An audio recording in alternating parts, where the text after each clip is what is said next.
I am just a believer in what Steve Kerr said. Steve Kerr had one of my favorite quotes of all time. He said, it's funny about evolution. People just keep getting worse, and players are worse. Folks, the league's never had more talent than today. Ever. There's no 5'3" Muggsy Bogues in the NBA today. They're not guys. The New York Knicks' entire roster could not shoot. We go live via the Coward Global Satellite Network to my friend, Chris Broussard. This is my whole thing. LeBron's putting up bigger numbers against a more skilled league. Michael put up 45% shooting in 93 against the East. But, it wasn't the same league. I think you and I just disagree. I think the league's the best it's ever been now. You disagree? The league is great. The players are more athletic than ever. They shoot better than ever, certainly the three-point shot. And they handle the ball better than ever, in part because they let them carry now. It's ridiculous how much they carry the ball. But it's less physical. It's just an entirely different game. So now with the floor spread out, okay, you got 4 or 5 guys on the perimeter. Once you beat your man, it's an open highway to the basket. So imagine what Michael Jordan would do in this league with no hand checking and the ability to, once he gets in the lane, you got maybe one man to beat. And in most cases, that one man isn't even a real rim protector. Michael Jordan dominated the best era of big men in NBA history. Shaquille O'Neal, Patrick Ewing, Akeem Olajuwon, David Robinson, Alonzo Mourning, Roy Hibbert. Roy Hibbert in Indiana used to give the Miami Heat fits. They struggled with that team because Roy Hibbert protected the rim. But that's that's ridiculous. Roy Hibbert would have been a joke in the 90s. Okay, time out, but that's my point. But Roy Hibbert now is out of the league. Basketball quit on Roy Hibbert because he can't shoot. The NBA used to have all sorts of 7-foot stiffs, and they could last for... Stiffs? The way you're giving me Ewing. You're giving me Patrick Ewing. There were a lot. I went like 7 deep. Right? I went 7 deep with great centers. If you can't, Dwight Howard's one of the most talented bigs we've had in 20 years. He's irrelevant. He's Jurassic. He's a dinosaur today. In the NBA today, LeBron has to guard everybody. You can't go into a game. When he used to play Atlanta, Cleveland, and the Knicks, there was one elite shooter among those 3 teams, Mark Price. You could lay off guys. You could rest on the defensive end at times. He had Pippen to his right. Today you got it. I don't know if you could rest because it was so physical. But you're right. If you watch old films of those games, it is incredible how close the game was to the paint. Everything is around the painted area. Guys would get open 19 and 20 footers and pass them up. But again, Michael Jordan, who lived in the lane during the early part of his career, when he got in there, he had to finish over 3 and 4 people, and one of them was typically a great center. LeBron, I think Jordan was a better finisher at the rim than LeBron. And LeBron's a really good finisher, but Jordan had to do it against better people inside, and he did it at a high clip. Okay, I want to shift to Kevin Durant. I'm going to give you 3 or 4 minutes on this thing. Is that Jason McIntyre said yesterday, he goes, if Durant wins this year, and he will, and then he goes in next year as a favorite and wins, he's going to be 30 years old with as many titles as LeBron and 7 years. There's an incredibly long tail on Kevin Durant's career.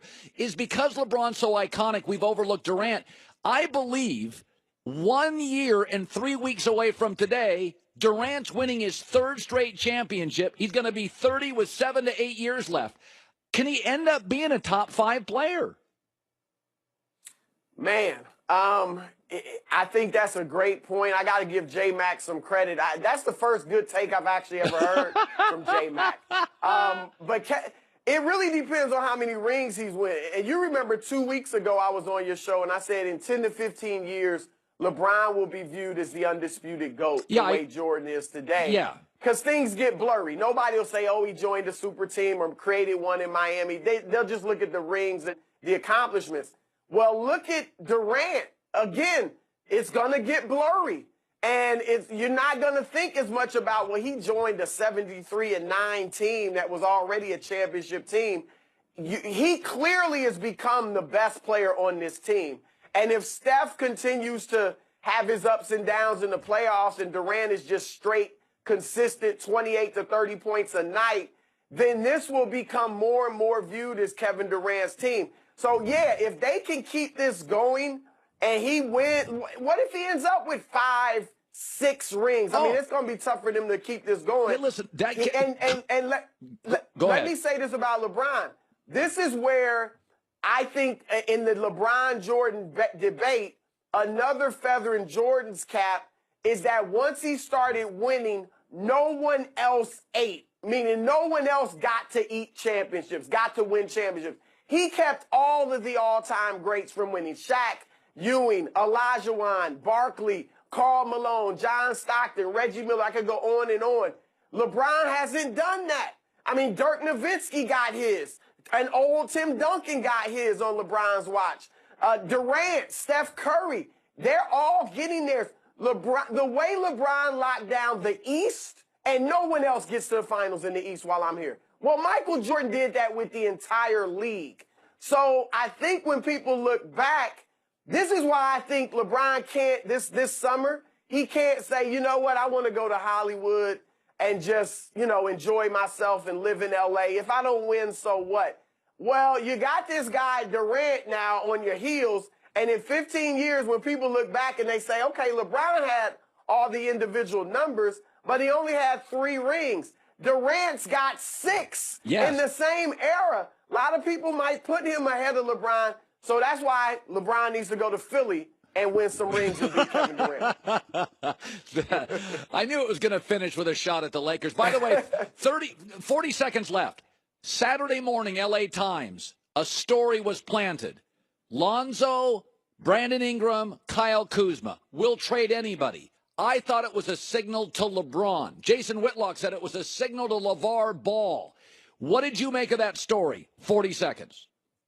I think both of you are right. I mean, and I think that's the right step for the Lakers. It's not like they're trying to get rid of these guys, but it's like, if we can get Paul George and LeBron James and Lonzo or LeVar as a deterrent, you get rid of Lonzo. I'm sorry. There are only a couple of players his age or a few players his age that you would say are untradeable. Ben Simmons, Joel Embiid, Donovan Mitchell. That's pretty much it. Yeah. Jason Tatum in most cases, but you'd still move him for the right pieces. So, I think it makes all the sense in the world for the Lakers. It's good to put out there for LeBron and also for Lonzo and LeVar and maybe make sure that they get their act together and straighten up. Chris Broussard, who took a shot at me and Jason McIntyre in a 6-minute segment. Excellent. Well Not done. Not you, just J-Mac. Good seeing you, bud. Yeah, it was a story in the L.A. Times. It came out Saturday morning. LeBron was down 2-0. It was basically a story planted, I believe, by Magic and the Lakers to say, LeBron, it's your team. You tell us what you want to do. Now, Jason Whitlock, I'll talk about this later. Whitlock's theory was it was a shot at LeVar Ball saying, you screwed up the UCLA thing. You screwed up the Lithuania thing. You start talking, we'll move your son. You'll screw up the Laker thing.